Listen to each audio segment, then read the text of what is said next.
Oi, gente! Voltamos agora com as conjunções subordinativas ou subordinadas. Na aula passada, a gente falou sobre as coordenadas, que são as independentes, então são informações que independem uma das outras e a gente só conecta com as conjunções que nós estudamos, tá?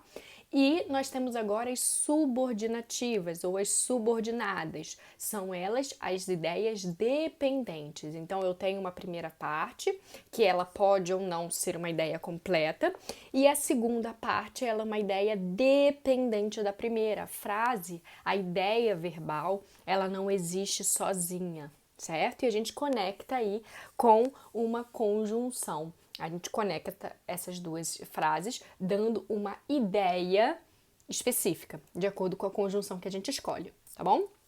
Bom, então aí nas subordinativas nós temos uma classificação de 10 conjunções. Vamos lá então anotar aí bonitinho.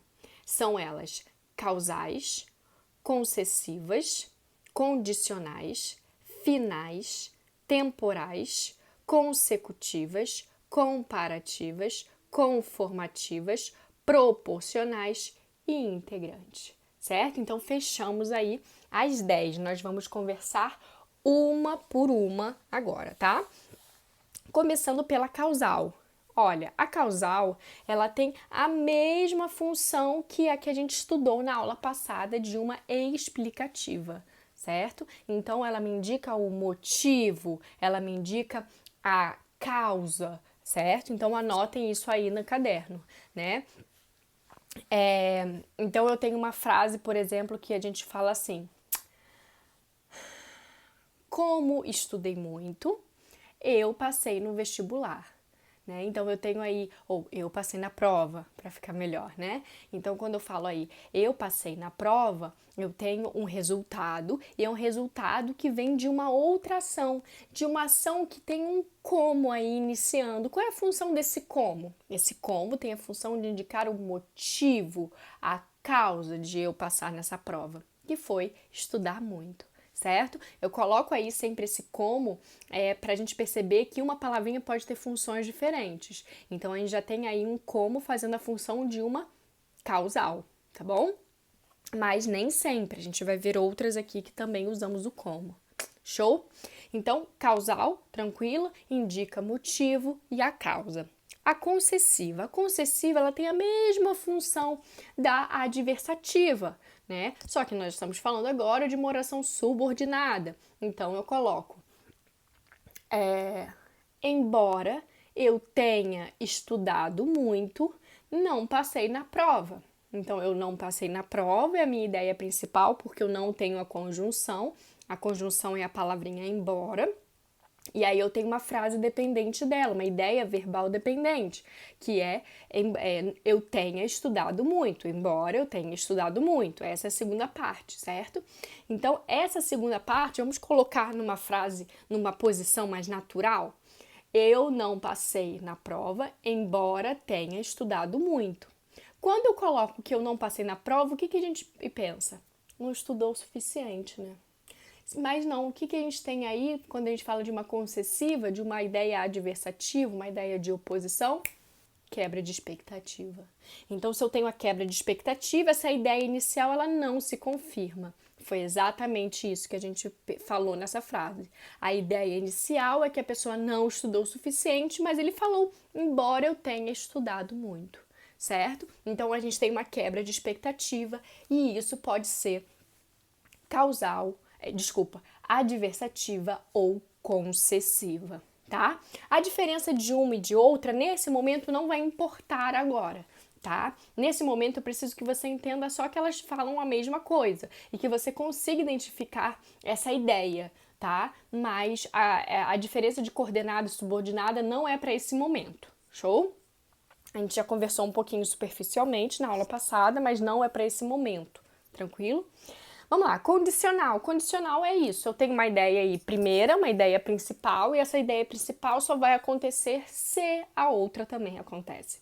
Então, eu falo, caso chova, eu não saio de casa, né? Então, quando eu tenho caso chova, é uma ideia condicional para eu não sair de casa. Se chover, eu não saio de casa. Se não chover, eu saio. Né? Então, a condição da frase eu não saio de casa acontecer é a chuva. Né? É a ideia anterior aí que a gente colocou com o caso, certo? Então, a gente tem uma ideia de condição. Finais. As finais induzem ao erro. Por quê? Porque final não é conclusiva, né? Final, ela indica o objetivo, é a finalidade. Anotem aí, tá? A final, ela me diz a finalidade, o objetivo. Então, eu falo assim, eu estudei muito a fim de passar na prova. O que vai acontecer? Qual é o objetivo de estudar muito? Qual é o resultado de estudar muito? Passar na prova. Então, esse a fim de, nós chamamos de uma locução, né? Por que uma locução?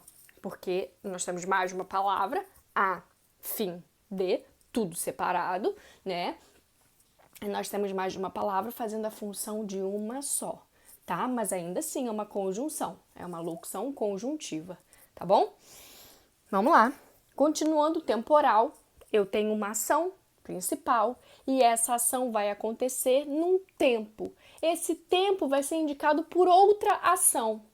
Assim, eu vou estudar fora do país quando fizer 18 anos. Então, eu vou estudar fora do país, é uma ação. Quando eu fizer 18 anos, é o tempo que essa ação vai acontecer. É o quando que essa ação primeira vai acontecer. Mas ela só vai acontecer quando outra também se realizar, que é a ação de fazer 18 anos. Tudo bem? Estão conseguindo acompanhar? Depois nós temos as consecutivas. As consecutivas, elas indicam a consequência.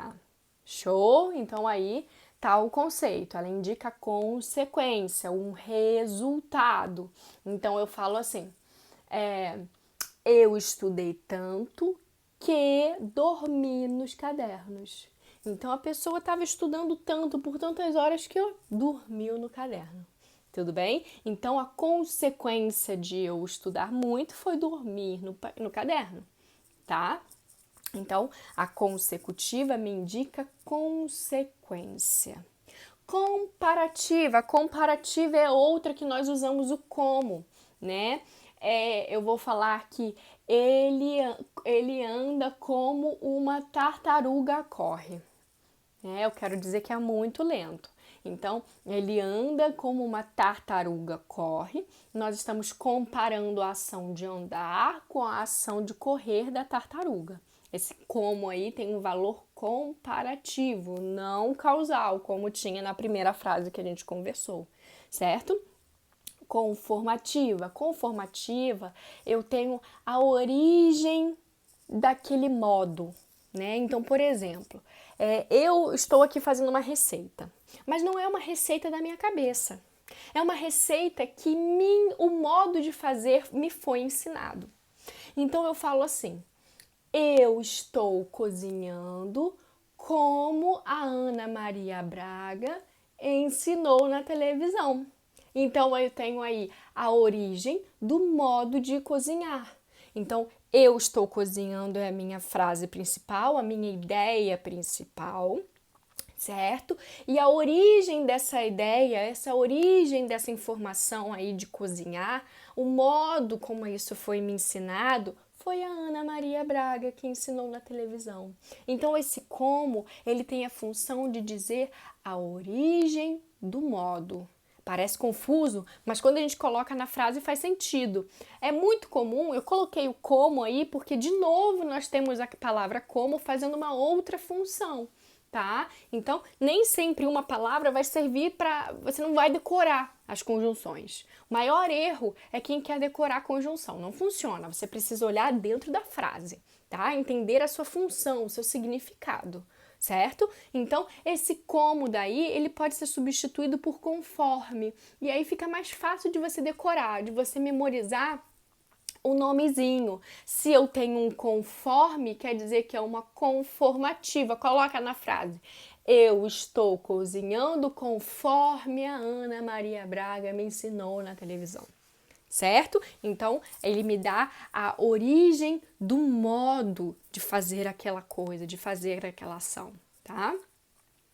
Depois nós temos a proporcional. As proporcionais, ela me dá uma ideia matemática mesmo. Eu tenho duas ações. Se uma acontece de forma mais incisiva, a outra também vai acontecer. Então eu falo, à medida que eu estudo, mais eu sei. Se eu estudo menos, eu sei menos. Se eu estudo mais, eu sei mais. Então esse à medida que é uma locução conjuntiva proporcional, por exemplo, né? Porque ele me dá uma ideia de proporção.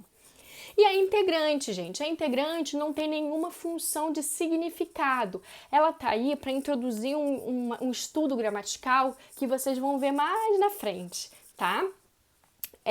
Esse estudo gramatical, a gente percebe que ela está ali simplesmente com uma função sintática, uma função de gramática mesmo, tá? Ela não me traz um significado. O que eu posso adiantar para vocês é que toda vez que eu tenho uma integrante, ela está ali só para conectar, nada mais, a gente consegue substituir pela palavra isso ou com alguma preposição, nisso, disso, tá? Então, por exemplo, quando eu falo assim, é necessário que chova. Quando eu tenho é necessário que chova, eu tenho esse que. Esse que está me adicionando algum significado? Não. E eu posso falar é necessário isso, ou melhor, isso é necessário? Sim, posso falar. Logo, esse que, ele faz a função de ser uma conjunção integrante. O que vocês já podem saber é que a conjunção integrante é só a conjunção que e se, tá? Então, quando eu tenho a palavra, por exemplo, a frase não sei se vai chover. Esse não sei se, qual é a função desse se? Eu não sei isso. Então, esse se tem função de ser uma conjunção integrante. Show? Tranquilo? O assunto, então, se encerra aqui. A gente termina essa parte de conjunção e a gente continua com a matéria, certo? Lembro que é uma matéria super, hiper, ultra importante para as provas de vocês e que vocês vão precisar disso para o resto da vida. Então, por favor, façam os exercícios, tirem dúvidas e vamos pro 10. Beijo e a gente se vê na próxima.